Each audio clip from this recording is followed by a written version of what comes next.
ইসলামে ছেলেদের বিয়ের জন্য নির্দিষ্ট কোনো বয়স আছে কিনা, যদি থাকে তাহলে সেটা কত বছর? যারা ফতোয়া দেয় তারা সবাই তো মুফতি, তাহলে ফতোয়ায় ভিন্নতা কেন? টিভিতে যখন খেলা হয় তখন বিটিভি না বেট বা বাজি ধরা যাবে কিনা, মোবাইল অ্যাপের মাধ্যমে এই বাজিগুলো ধরা বা খেলা যাবে কিনা দয়া করে বলবেন। আমরা মাঝে মধ্যে নাস্তিক্যবাদী চিন্তা চেতনা ঢুকে আমার মধ্যে, আমি বুঝতে পারি ভুল হচ্ছে, এরপরও ওইসব চিন্তা আসে, এর থেকে বাঁচার উপায় কি? বাদ্যযন্ত্রের মাধ্যমে গান বাজনা করে কোনো প্রকার আমল ইসলামে আছে কিনা? ইসলামে মিলাদ এবং কিয়াম করা কি জায়েজ আছে? মুসলমানদের দাড়ি ও চুলের বিধান কি? বাবরি চুল রাখা যাবে কিনা? অমুসলিমের টাকা দিয়ে কি মসজিদ নির্মাণ করা যাবে? সরকারি বিদ্যুৎ খরচ করে খেলাধুলা করা কি জায়েজ আছে কিনা? রাস্তাঘাটে বা দোকানপাটে বসে সরকারি দর্শনীয় কাজগুলো নিয়ে আলোচনা করলে গীবত হবে কিনা? অন্যের সম্পদ নিজের নামে কাগজপত্র করে দখল করার পরিণতি কি? খুবই গুরুত্বপূর্ণ একটি প্রশ্ন ভাইরা। অন্যের সম্পদ নিজের জন্য দখল করা আর জাহান্নামের টিকিট বুকিং দেওয়া এক জিনিস। রাসূল করিম সাল্লাল্লাহু আলাইহি সাল্লাম বলেছেন, এক বিঘত সম্পদ যদি কেউ কারোর আত্মসাৎ করে, কিয়ামতের ময়দানে আল্লাহ রাব্বুল আলামিন তার গলায় 7 তবক জমিন ঝুলিয়ে দিবেন, ধসাতে থাকবেন তাকে। ভাইরা আমার, একটা গুনাহ করেন, আল্লাহর একটা নাফরমানি করেন, আল্লাহর একটা হুকুমকে লঙ্ঘন করেন, এত বড় রিস্ক নাই। মানুষের সম্পদ অন্যায়ভাবে আত্মসাৎ করলে যত বড় রিস্ক আছে, কারণ এটা বান্দার হক আল্লাহ নিজেও মাফ করবেন না। আর কিয়ামতের দিন দুনিয়াতে যদি কারোর সম্পদ আপনি আত্মসাৎ করেন, কৌশলে নিজের নামে লেখায় নেন, আইল ঠেলে জায়গাটা বাড়ায় নেন, আছে না নাই? দেশ থেকে ভাই টাকা পাঠাইছে, আপনি কৌশলে আপনার নামে জমিটা নিয়ে আনিছেন, আছে না নাই? অনেক বাপ ছেলে কষ্ট করে টাকা পাঠাইছে, হ্যাঁ ছেলে ভিসা নেওয়ার সময় যে টাকা নিয়েছে সে টাকা আপনি অবশ্যই আদায় করে নিতে পারেন বাপ হিসাবে, যদি তাকে টাকা দিয়ে থাকেন, কিন্তু এরপরেও তার জীবনের সব কামাইয়ের টাকা দিয়ে আপনার নিজের নামে জমি কিনবেন আর সব ছেলে মেয়েরে ভাগ দিবেন, আছে না নাই? এগুলো হারাম। দুনিয়াতে ওই ছেলে কিছু হয়তো বলবে না, চক্ষু লজ্জায় পড়ে বাপে করছে, কিয়ামতের ময়দানে বাপ সন্তান কেউ কাউকে চিনবে ইয়াউমা ইয়াফিরুল মারউ মিন আখিহি ওয়া উম্মিহি ওয়া আবিহি। ভাইরা, কেউ কাউকে ছাড় দিবে না। দুনিয়াতে যদি আমার সম্পদ কেউ আত্মসাৎ করে, আমার উপকার করছে, কারণ এর বিনিময়ে আখিরাতে অবশ্যই আল্লাহ তাআলা তার কাছ থেকে আমাকে আদায় করে দিবেন। রাসূল করিম সাল্লাল্লাহু আলাইহি সাল্লাম বলেছেন, আতাদরুনা মাল মুফলিস, তোমরা কি জানো সবচেয়ে অভাবী মানুষটা কে? সাহাবায়ে কেরাম বললেন, আল মুফলিসু ফিনা মাল্লা দিরহাম লাহু ওয়ালা মাতা ইয়া রাসূলুল্লাহ। হে আল্লাহর রাসূল, আমাদের মধ্যে গরীব মানুষ বলা হয় ওই ব্যক্তিকে যার পয়সা কড়িও নাই, সহায় সম্পত্তি নাই। নবী সাল্লাল্লাহু আলাইহি ওয়াসাল্লাম বলেছেন, না, এটা তো সাময়িক সময়ের মুফলিস, সাময়িক সময়ের অভাবী, এর অভাব যে কোনো সময় দূর হয়ে সে বড়লোক হয়ে যেতে পারে। আসল মুফলিস আর অভাবী সেই লোক যে অনেক আমল, অনেক ওয়াজ মাহফিল শুনছে, দায় রাখছে, নামাজ কালাম পড়ছে, অনেক ইবাদত করে কিয়ামতের ময়দানে উঠছে, এরপরে দুনিয়াতে কারোর জমি মারছে, অন্যায়ভাবে আত্মসাৎ করছে, জাল দলিল করে নিছে, আইল ঠেলে জমি বাড়াইছে, বিভিন্ন ভাবে আত্মসাৎ করছে, বোনের হক বাপের সম্পত্তিতে আছে দেয় নাই, ফুফুর হক দাদার সম্পত্তিতে আছে দেয় নাই, বিভিন্ন ভাবে আত্মসাৎ করছে, স্ত্রীর মহারণা পরিশোধ করে নাই, বান্দার হক দেয় নাই। এই ব্যক্তিকে কিয়ামতের ময়দানে সমস্ত পাওনাদাররা হাজির হবে আর বলবে, চান্দু, দুনিয়াতে তো বহুত মাস্তানি করছো, গায়ের জোর ছিল, আজ আহকামুল হাকিমিনের সামনে কোনো কাহিনী চলবে। তখন কি হবে? জমি তো আর নাই, দিবে কি? তখন আল্লাহ তাআলা বলবেন, যত আমল করছো, যত কোরআন তেলাওয়াত করছো, যত নামাজ পড়ছো, যত তাসবিহ পড়ছো, এই সবগুলা থেকে পাওনাদারকে দাও। দিতে দিতে দিতে আমল শেষ, কিন্তু পাওনাদার এখনো আছে। এবার কি হবে? পাওনাদারের গুনাহের বোঝা মাথায় নাও, নিয়ে এরপরে জাহান্নামে ফেলে দিবে। ভাইরা আমার, তাসবিহ টেনে কোরআন খতম পড়ে কোনো লাভ হবে না যদি মানুষের হক মারেন। কথা কি বুঝাতে পারছি? আল্লাহর আদালতে 3 ধরনের মামলা উঠবে, মুসনাদ আহমদের হাদিসে আসছে। এক ধরনের মামলা ক্ষমার অযোগ্য, জামিনের অযোগ্য, সেটা হলো শিরক করে মারা গেলে, তওবা ছাড়া। 2 নম্বরের মামলা হলো আল্লাহবাদী মামলা। আল্লাহবাদী মামলা কোনটা? আল্লাহর কথা মানেন নাই, পর্দার বিধান মানেন নাই, নামাজ পড়েন নাই, ত্রুটি করছেন, রোজা রাখেন, আল্লাহর বিধান মানেন নাই ডাইরেক্ট। সেগুলো আল্লাহ চাইলে মাফ করতে পারেন, চাইলে সাজা দিতে পারেন। আর 3 নম্বর মামলা হলো বান্দাবাদী মামলা। কারোর হক নষ্ট করছেন, কাউকে গালি দিছেন, কারোর জমি আত্মসাৎ করছেন, এই মামলা আল্লাহ তাআলা বলবেন এই মামলা আমার কাছে না, এটা স্বয়ং ওই বাদী যদি তোমাকে ছাড় দেয় তো দিল, আর না হলে নাই। আর কোন বাদী কিয়ামতের দিন ছাড় দিবে বাপ ছেলেকে ছাড় দিবে না। এই জন্য মানুষের সম্পদ আত্মসাৎ করা থেকে বেঁচে থাকবেন। আল্লাহ আমাদের তৌফিক দান করুন। আমল কম করেন কিন্তু মানুষের হক নষ্ট করবেন। ইসলামের ছেলেদের বিয়ের জন্য নির্দিষ্ট কোনো বয়স আছে কিনা, যদি থাকে তাহলে সেটা কত বছর? বিয়ের জন্য নির্দিষ্ট কোনো বয়স নাই, তবে আমাদের দেশে রাষ্ট্রীয় আইনে যেহেতু 18 বছর নির্ধারণ করা আছে, এই বয়সেও যদি সবাই বিয়েটা করে তারপরেও এই সমাজের সমস্যা অনাচারের পথ বন্ধ হয়ে যায়। কিন্তু সবাই নিজের পায়ে দাঁড়ানোর আশায় বিয়ে করে না, দেরি করে। যুবকরা কি সব আরেকজনের পায়ে হাঁটে? এরপরেও বলে নিজের পায়ে এখন দাঁড়াতে পারিনি। ঠিক না ঠিক? আরে ভাই, স্ত্রীকে কোনো মতে ডাল ভাত খাওয়ানোর ব্যবস্থা করতে পারলে, মোহর দেওয়ার ক্ষমতা থাকলে আপনার জন্য বিয়ে করার অনুমতি আছে। আর এটাও যদি না থাকে তাহলে রোজা রাখবেন। কথা কি বুঝতে পারছি? তথাকথিত পায়ে দাঁড়ানোর এটারও কোনো সীমানা নাই। একজনের পায়ে দাঁড়ানোর মানে হলো ফ্ল্যাট করা, বাড়ি করা, গাড়ি করা, 50,000 টাকা স্যালারি হওয়া, এটা হলো তার পায়ে দাঁড়ানোর মিনিং। আরেকজনের কাছে পায়ে দাঁড়ানোর মানে হলো 10,000 টাকার একটা চাকরি। ঠিক না ঠিক? এই পায়ে দাঁড়ানোর কোনো শেষ নাই। বিবাহ বিলম্ব হলে জেনা সহজ হয়, অতএব বিবাহকে সহজ করতে অভিভাবকরা অধীনস্থ ছেলে মেয়েদেরকে বিবাহ দিবেন। সুপাত্র সুপাত্রী পেলে দিনদারি দেখবেন। এখন মুশকিল হলো সবে রাজি আছি আমরা, ছেলেরা চায় একটা বিশ্ব সুন্দরী মেয়ে, আর মেয়েরা চায় একটা টাকার বস্তা। ঠিক না ঠিক? দিনদারি কেউ চায় না। এরপরে যখন বিপদে পড়ে দেখে যে আসলে সুখটা অন্য জায়গায়, একজন ভালো মানুষ দরকার, টাকা পয়সা বা সৌন্দর্য এটা মুখ্য না। এই জন্য নবীজি বলেছেন ফজফার বিজাতির দিন, বিয়ের ক্ষেত্রে দিনদার পাত্র পাত্রীকে প্রাধান্য দাও। আল্লাহ তাআলা আমাদের সবাইকে বিবাহকে সহজ করার তৌফিক নসিব করুন। যারা ফতোয়া দেয় তারা সবাই তো মুফতি, তাহলে ফতোয়ায় ভিন্নতা কেন? ভাই, মুফতি সাহেবরা সবাই তো মুফতি, তাহলে ফতোয়া ভিন্ন কেন? দেখুন, সব মুফতি সাহেব কোরআন এবং হাদিস সমানভাবে বুঝবেন এটা কোনোদিনই সম্ভব নয়। যেহেতু কোরআন হাদিসের বুঝার ক্ষমতা বেশ কম হতে পারে, অতএব সিদ্ধান্তেরও বেশ কম হতে পারে। এটাকে দর্শনীয় ভাবে দেখার কোনো কারণ নাই। সাহাবীদের যুগেও সাহাবা একরামের মধ্যেও ফতোয়ার মধ্যে ভিন্নতা ছিল কি ছিল না? সব সাহাবী কি একরকমের ফতোয়া দিয়েছেন? দেন নাই। আপনি কোরআন এবং হাদিসকে প্রাধান্য দিয়ে চলবেন। বাকি আলেমদের মধ্যে মতপার্থক্য হওয়াটা অস্বাভাবিক না। কোরআন হাদিস সবাই একরকম বুঝবে না, সেন্স সবার একরকম থাকবে না। 5 ওয়াক্ত নামাজে কেবলমাত্র ফরজ নামাজ আদায় করলেই কি হবে? 5 ওয়াক্ত নামাজের মধ্যে শুধু ফরজগুলো যদি কেউ আদায় করে, আল্লাহর খাতায় নামাজি হিসাবে সে গণ্য হবে, সে ফরজ আদায়কারী হিসাবে বেঁচে যাবে। কিন্তু সুন্নত যে নামাজগুলো আছে এগুলোকে নিয়মিত যদি কেউ ছেড়ে দেয় তাহলে সে গুনাহ করলো, অর্থাৎ তার ক্ষতি হলো, লস করলো সে। কারণ নবীজি যেটা জীবনে কখনো ছাড়েন নাই, কখনো ছুটে গেলে তিনি আবার পড়ে দিতেন, এত গুরুত্বের সাথে আদায় করতেন, সেটা ছাড়া কোনো মুসলমানের কাজ হতে পারে না। দুনিয়াতে ফরজ কাজের প্রত্যেকটা ফরজ কাজ দেখবেন সাথে নফল ফরম্যাট আছে। ফরজ নামাজের আগে পরে সুন্নত নামাজ আছে, রমজানের রোজার আগে শাবানে নফল রোজা, শাবানে পরে শাওয়ালের 6 রোজা আছে না নাই? সোম বৃহস্পতি, চাঁদের 13, 14, 15 আইএম বিভিন্ন রোজা আছে না নাই? ফরজ রোজা হলো 1 মাস, আর বাকিগুলো হলো সুন্নত। ফরজ নামাজের পাশে যেরকম সুন্নত নামাজ আছে, রোজার ক্ষেত্রেও সুন্নত আছে, হজ উমরার ক্ষেত্রেও ফরজ হজ উমরা আছে, নফল সুন্নত হজ উমরা। কেন এগুলো রাখছে আল্লাহ তাআলা জানেন? এর কারণ হলো, আপনি যদি কোনো একটা অফিসে যান, আপনার চাকরি হবে আজকে, এই চাকরিটা আপনার অনেক দরকার, না হলে আপনি বাঁচবেনই না।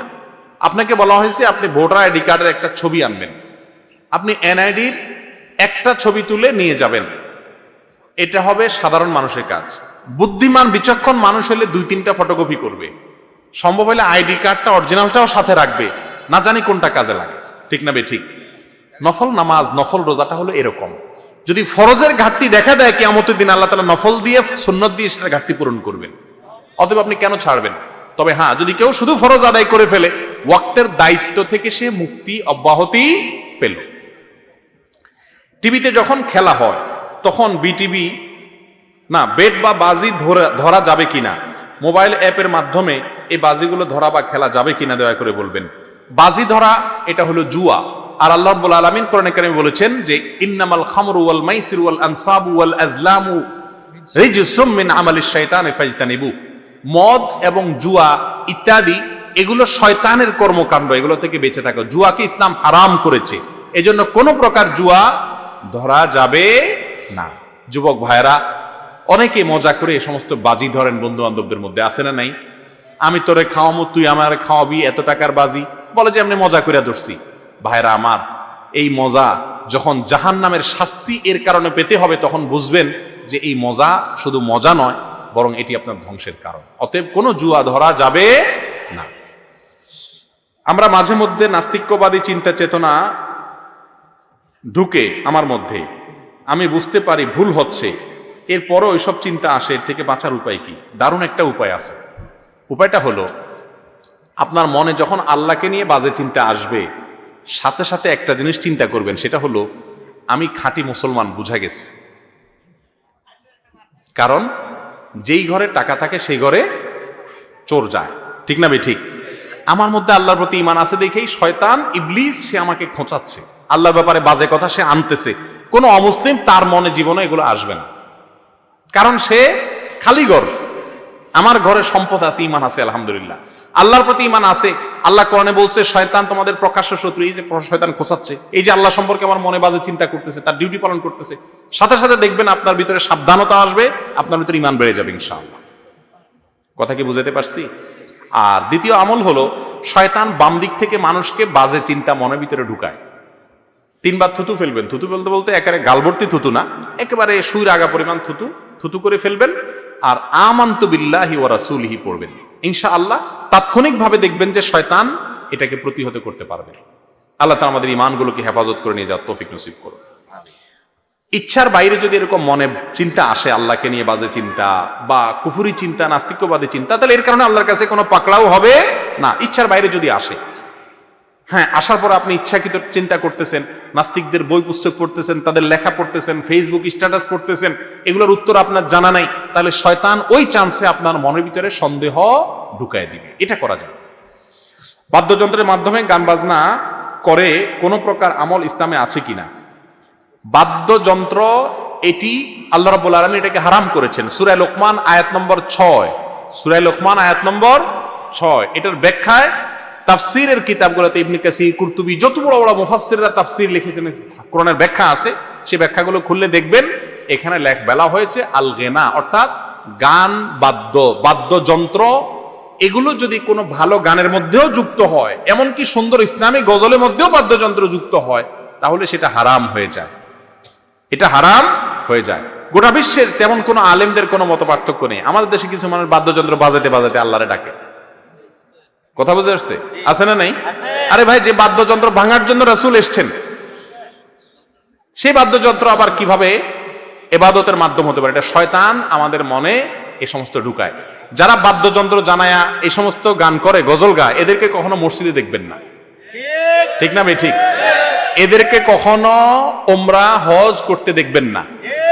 যে নামাজ রাসূল জীবনে কখনো ছাড়েন নাই, পা হাসরাতে পড়ছেন, মসজিদে নববী বানাইছেন। রাসূল মসজিদে নববী মদিনায় বানাইছেন না বানান নাই? কাবা, আল্লাহর ঘর, মসজিদ বানাইছেন না বানান নাই? অথচ এই গান বাদ্যের মাধ্যমে তথাকথিত জিকির করা পাবলিকদেরকে কখনো মসজিদে আপনি দেখবেন না। তাহলে যে মসজিদ আল্লাহ তাআলা রাসূল বানাইছেন, সেখানে তাদেরকে না পাইলে তাহলে বুঝতে হবে এগুলো পিওর ভণ্ড এবং বেজাল। আল্লাহ তাআলা তাদেরকে সংশোধন হওয়ার তৌফিক নসিব করুন। ইসলামে মিলাদ এবং কিয়াম করা কি জায়েজ আছে? দেখুন, দুরুদ পড়া এটা ঠিক আছে, নবীজির জন্য দুরুদ, কিন্তু দুরুদ পড়ার জন্য একত্রিত হওয়ার কোনো দরকার। আমরা নামাজে যে দুরুদ পড়ি, একা একা পড়ি না সবাই একসাথে পড়ি? কথা বলেন নাই, বুঝেন নাই? সুর মিলাইয়া আল্লাহুম্মা সাল্লি আলা, এভাবে সুর মিলাইয়া নামাজের মধ্যে দুরুদ পড়েন আপনারা? আপনাদের কসবা এলাকার দুরুদ কি সব ইমাম মুয়াজ্জিন সবাই মুসল্লিরা মিলে একসাথে সুর মিলাইয়া পড়ে, নাকি যার যারটা শেষে পড়ে? আরে নামাজের মধ্যে বলতেছি, নামাজের মধ্যে যার যারটা শেষে পড়েন না? তো নামাজের মধ্যে যদি যার যারটা শেষে পড়ে, নামাজের পরে হলে আবার একত্র হইতে হবে কেন? নামাজের চাইতে গুরুত্বপূর্ণ কোনো অবস্থা আছে মুসলমানের জীবনে? তাহলে সেখানে যদি যার যারটা শেষে পড়া যায় তাহলে বোঝা গেল নামাজের বাইরেও যার যারটা শেষে পড়া যাবে এবং একত্র হওয়ার কোনো নির্দেশ নাই। দুরূদ পড়ার জন্য একত্র হইতে বলা হয়নি। এক। দুই নম্বর হলো দুরূদ পড়তে পড়তে যে দাঁড়িয়ে যেতে হবে এটাও কোনো সঠিক কথা না। ভাই দুরূদ তো নবীজির জন্য না, নবীর দুরূদ পড়তে গেলে যদি দাঁড়ায় যাওয়া লাগে তাহলে আল্লাহর কোরআন পড়তে গেলে তো ফ্যানের সাথে ঝুলা উচিত, ঠিক না? ঠিক বলেন। নবী বড় না আল্লাহ বড়? আরে কেউ তুলনা হয় নাকি? নবী তো আল্লাহ সৃষ্টি, আল্লাহ হলেন মালিক, তাই না? তো নবীর ব্যাপারে দুরূদ পাঠ করলে যদি সম্মানার্থে দাঁড়ায় যাওয়া লাগে তাহলে আল্লাহর কোরআন পড়ার সময় তো লাফানো উচিত। অতএব বোঝা গেল। আচ্ছা, নামাজের মধ্যে যে আমরা দুরূদ পড়ি এটা কি দাঁড়ায় পড়ি না বসে পড়ি?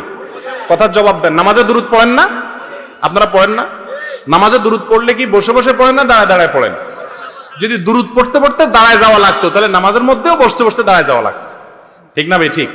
তাহলে বোঝা গেল এগুলো সঠিক না। তবে হ্যাঁ, দুরূদ দাঁড়ায়ও পড়া যায়, বসেও পড়া যায়, শুয়েও পড়া যায়, এগুলো নিয়ে বাড়াবাড়ির কিছু নেই। মুসলমানদের দাড়ি ও চুলের বিধান কি? বাবরি চুল রাখা যাবে কিনা? দাড়ি রাখা ওয়াজিব পুরুষদের জন্য, আর চুল বাবরি রাখা যাবে, রাখা সুন্নত। কেউ চাইলে লম্বা করতে পারে কাঁধ পর্যন্ত, কান পর্যন্ত, অথবা পুরো মাথাকে সমান করে রাখবে। অমুসলিমের টাকা দিয়ে কি মসজিদ নির্মাণ করা যাবে? অমুসলিমদের টাকা মসজিদ নির্মাণের জন্য নেওয়া যাবে, তবে যদি তার কোনো প্রভাব বিস্তার করতে পারে, সে মসজিদের উপরে কোনো দখলদারিত্ব করতে আশঙ্কা থাকে তাহলে নেওয়া যাবে না। এমনি সাধারণ হলে নেওয়া যাবে। সরকারি বিদ্যুৎ খরচ করে খেলাধুলা করা কি জায়েজ আছে কিনা? দেখুন, শীতের সময় যুবকরা অনেক সময় ব্যাডমিন্টন খেলেন সরকারি বিদ্যুৎ লাইন নিয়ে। আর শুধু যুবকদের দোষ দিয়ে লাভ নেই, অনেক ওয়াজ মাহফিলের কারেন্টের লাইন মেইন লাইন থেকে টেনে নিয়ে ওয়াজ মাহফিল করে, আছে না নাই? ওই ব্যাডমিন্টন খেলা যেরকম হারাম, ওই ওয়াজ মাহফিল করাও হারাম। নাকি নিজের পক্ষেরটা দেখে ফতোয়া ঘুরে দেব? আল্লাহর কাজ করবেন সেজন্য বিদ্যুৎ চুরি করা জায়েজ আছে? এই বিদ্যুতের মালিক তো দেশের জনগণ, ঠিক না বে ঠিক? বড় কোম্পানি, শত শত মানুষ এটার মালিক, হাজার হাজার মানুষ এটার মালিক। আপনি তারে বিল না দিয়ে আইনে ওয়াজ শুনতেছেন। বিদ্যুৎ চুরি করে ওয়াজ শোনা বা মেন লাইন থেকে বিদ্যুৎ টেনে ওয়াজ করা আর অন্যের গড়ি চুরি করে কোরবানি করা একই কথা। কথা কি বুঝাতে পারছি? জি, এটা জায়েজ নেই। রাস্তাঘাটে বা দোকানপাটে বসে সরকারি দর্শনীয় কাজগুলো নিয়ে আলোচনা করলে গীবত হবে কিনা? সরকার যদি এমন কোন কাজ করে যেই কাজের সমালোচনা করা উচিত, এবং গণতান্ত্রিক দেশে সরকার নিজেই পারমিশন দিয়েছে বিরোধিতা করার, অতএব যদি শালীনতা বজায় রেখে যৌক্তিকতা বজায় রেখে করেন জায়েজ হবে। কিন্তু আমার প্রশ্ন হলো, আপনি চা দোকানে বসে যদি টকশো করেন তাতে কি দেশের পরিবর্তন হয়ে যাবে? এই দেশে যত বুদ্ধিজীবী, এরকম বুদ্ধিজীবীর সংখ্যা পৃথিবীর কোন দেশে প্রতিটা চায়ের দোকানে 2টা-4টা করে টকশো সারাদিন হয়। এগুলো জায়েজ নাই। এগুলো শয়তান আমাদেরকে সময় নষ্ট করে। মসজিদ কমিটি বা কর্তৃপক্ষ কেমন হওয়া উচিত? মসজিদ কর্তৃপক্ষের জন্য 4টা বৈশিষ্ট্য থাকতে হবে। আল্লাহ তাআলা বলেছেন, ইন্নামা ইয়ামুরু মাসাজিদাল্লাহি মান আমানা বিল্লাহি ওয়াল ইয়াউমিল আখির। 1 নম্বর বৈশিষ্ট্য, আল্লাহর প্রতি ঈমান, আখিরাতে ঈমান থাকতে হবে। 2, ওয়া আকামাস সালাহ, নামাজ কায়েম করতে হবে, নামাজি হইতে হবে, বেনামাজি মসজিদ কমিটির সদস্য হতে পারে না।